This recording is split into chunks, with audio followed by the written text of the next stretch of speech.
내가 다니던 고등학교는 몇 년 전 개축되어 지금은 현대적인 면모로 모습을 바꾸고 있지만 우리가 재학 중일 때는 여기저기 고풍스러운 곳이었다. 역사만큼은 현내 어느 학교에도 뒤지지 않는 이 학교에 예로부터 회자되고 있는 어느 괴담 전설이 있다.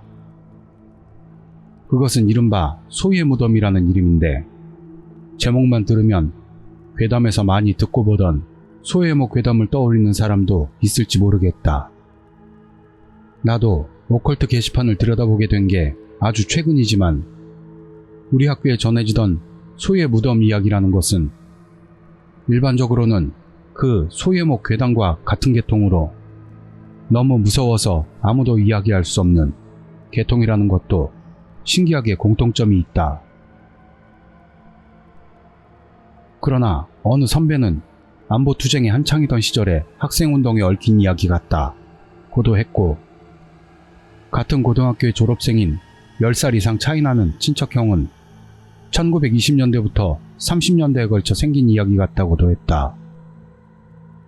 이야기의 타이틀도 소의 무덤이라는 설과 바보소라는 설도 있어 그야말로 정체불명의 괴담이라고 할 수 있다. 소의 무덤 전설을 자세히 조사해보자 고 내게 말했던 사람은 중학교 때부터의 친구인 A였다.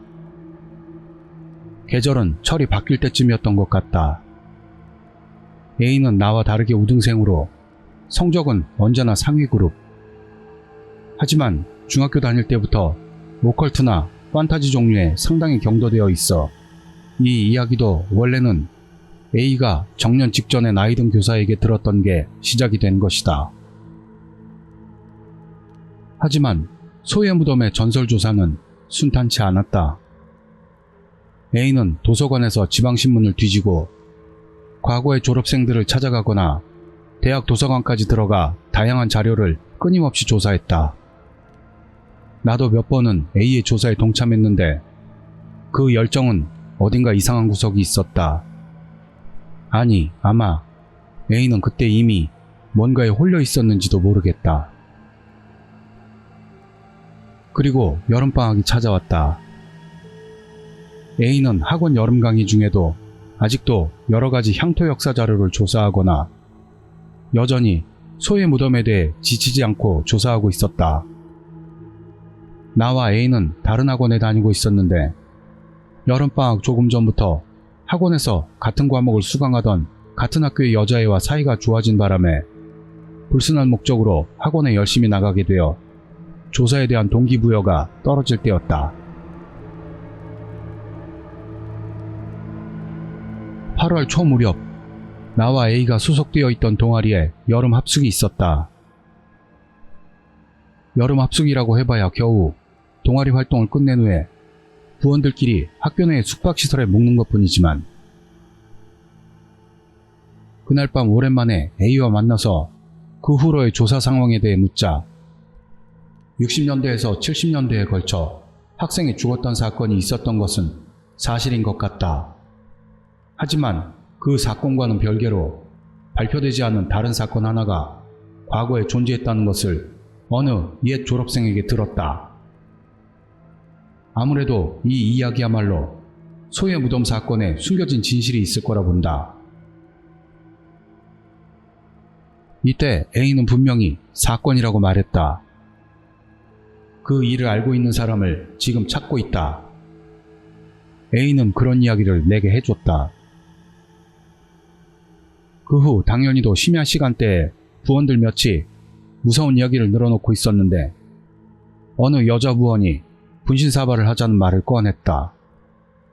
A가 나서서 말을 꺼낸 여자애와 10엔 동전에 손가락을 얹는다. 나는 오컬트를 좋아하지만 새가슴이라서 다른 몇체 부원들과 그것을 보고만 있었다. 잠시 후 실내 공기가 묘하게 축축하고 끈적한 분위기로 답답하게 짓눌리는 느낌을 받았다. 영감이 없는 나조차도 이거 뭔 일 생기겠는데? 하는 생각을 할 때 분신사발을 하는 여자애와 A의 손가락에 눌려있던 10엔 동전이 불규칙적으로 그리고 마구 움직이기 시작한다.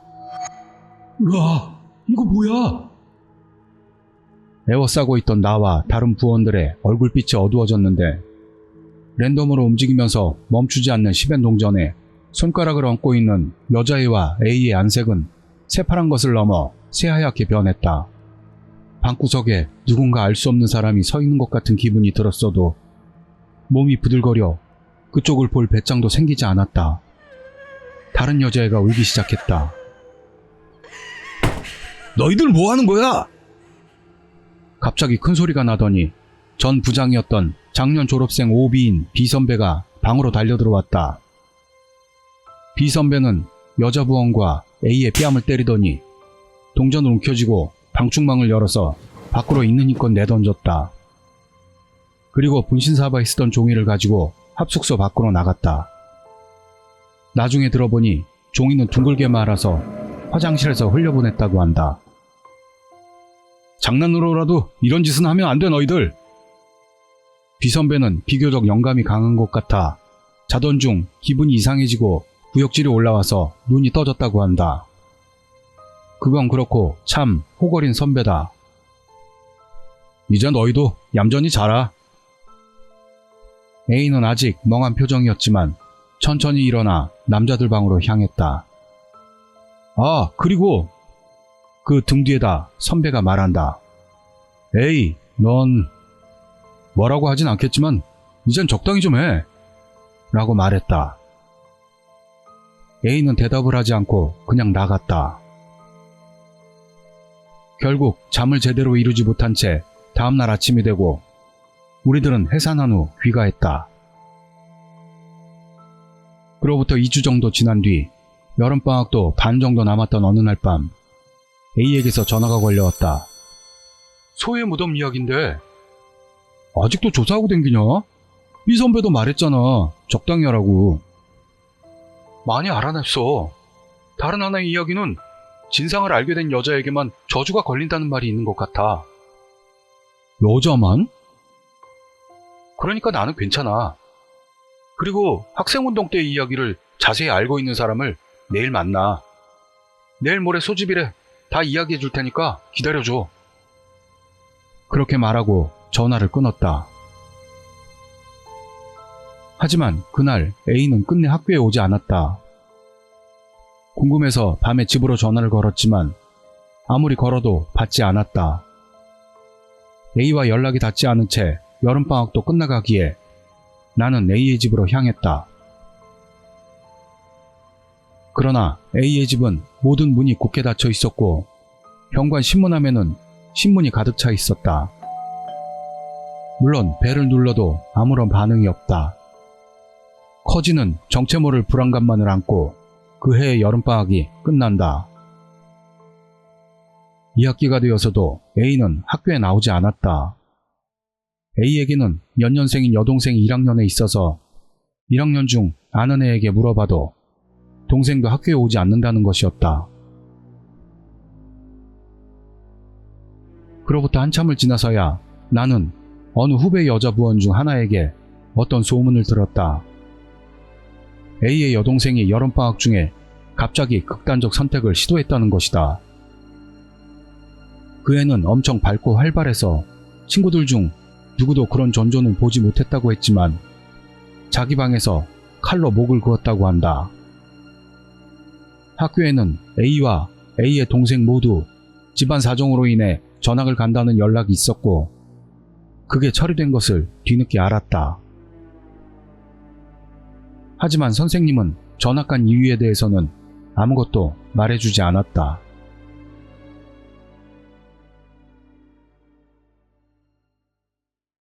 그 뒤로 15년, 아직도 A의 행방은 묘연하다. 결국 나는 A에게서 소의 무덤 사건의 진상을 들을 수는 없었다.